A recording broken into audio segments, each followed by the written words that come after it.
In 1667, two of the most powerful nations on Earth, slight emphasis, sat down to end a war. On the table were two islands. One was a swampy stretch of land at the mouth of a river, home to a few thousand settlers, some farms, and a wooden wall built to keep out wolves and natives. The other was barely a speck in the ocean. You could walk across it in 20 minutes. No cities, no forts worth mentioning, just trees. The Dutch had a choice: keep the swamp or keep the speck.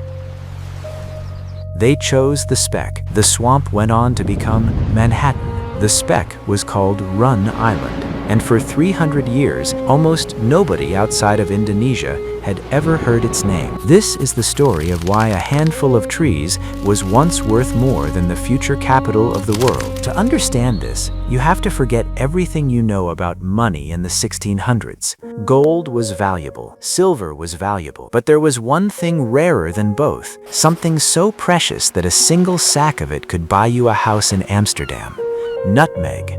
Today, it's a spice you sprinkle on eggnog and forget about. Back then, Europeans believed it could cure the plague. Physicians prescribed it, nobles hoarded it, kings fought wars over it. And here's the twist that made it priceless: nutmeg only grew in one place on the entire planet. 10 tiny islands in the middle of the Indonesian archipelago, the Banda Islands.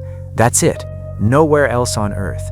Not Africa, not India, not the Americas.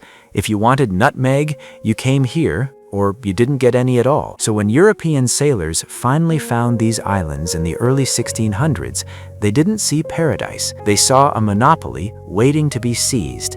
The Portuguese came first, then the English, then the Dutch, and the Dutch wanted it all. Not a share, all of it. There was just one problem. People already lived there. The Bandanese had been trading nutmeg for centuries, quietly, peacefully, with merchants from China, India, and Arabia long before any European ship arrived. They didn't want a monopoly. They wanted to keep trading with everyone. Likewise. Welcome to our harbor. The Dutch East India Company saw that as a threat. In 1621, they sent a man named Jan Pieterszoon Cohen to fix the problem. What Cohen did next is one of the darkest chapters of the colonial spice trade.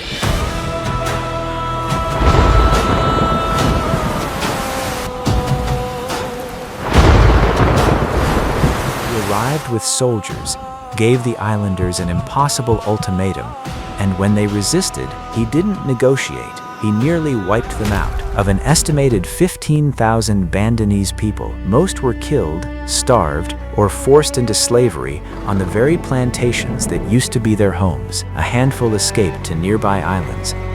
The Dutch replaced the population with enslaved laborers to keep the nutmeg trade running, under their control and their control alone. It's a brutal truth that sits underneath every spice rack in every kitchen in the world today. Behind the flavor was a massacre, but there was one island Cohen couldn't take: Run.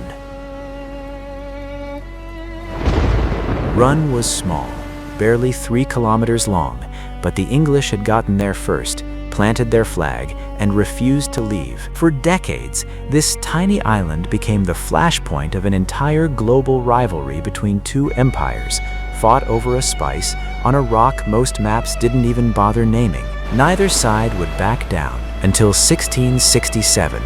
That year, the Dutch and the English sat down in the town of Breda to end their war once and for all. And they made a trade. The English would keep a piece of land they'd recently taken in North America, a Dutch trading post called New Amsterdam. The Dutch would keep Run. At the time, this wasn't even a close decision. Nutmeg was earning fortunes. New Amsterdam was a distant, unprofitable outpost full of mosquitoes and hostile winters. So the English renamed their prize after the Duke of York, New York. And the Dutch went home with their Nutmeg Island, certain they'd won. For a while, they had. Dutch merchants controlled the world's nutmeg supply for over a century, and fortunes poured into Amsterdam because of it. But something they never planned for eventually caught up with them. The French smuggled nutmeg seedlings out of the islands and planted them elsewhere: the Caribbean, Africa, other parts of Asia. Once nutmeg could grow somewhere else, the monopoly was broken forever. The one thing that made these islands priceless stopped being rare. Meanwhile, that unwanted swamp full of mosquitoes just kept growing. It became a port, then a city, then a financial capital, then, arguably, the most valuable square mile of real estate on the entire planet. Today, if you tried to buy Manhattan, you couldn't. Not for any amount of money. It generates more economic value in a single day than the nutmeg trade did in a century. And Run Island, it's still there, still small. A few hundred families live there today, largely disconnected from the world that once went to war over it. Most people who visit have no idea they're standing on the island that was once traded, quite literally, for New York City. Empires rise and fall, chasing what they believe is priceless. Sometimes they're right, and sometimes the swamp becomes the empire, and the treasure just becomes a quiet island, waiting for someone to remember its name.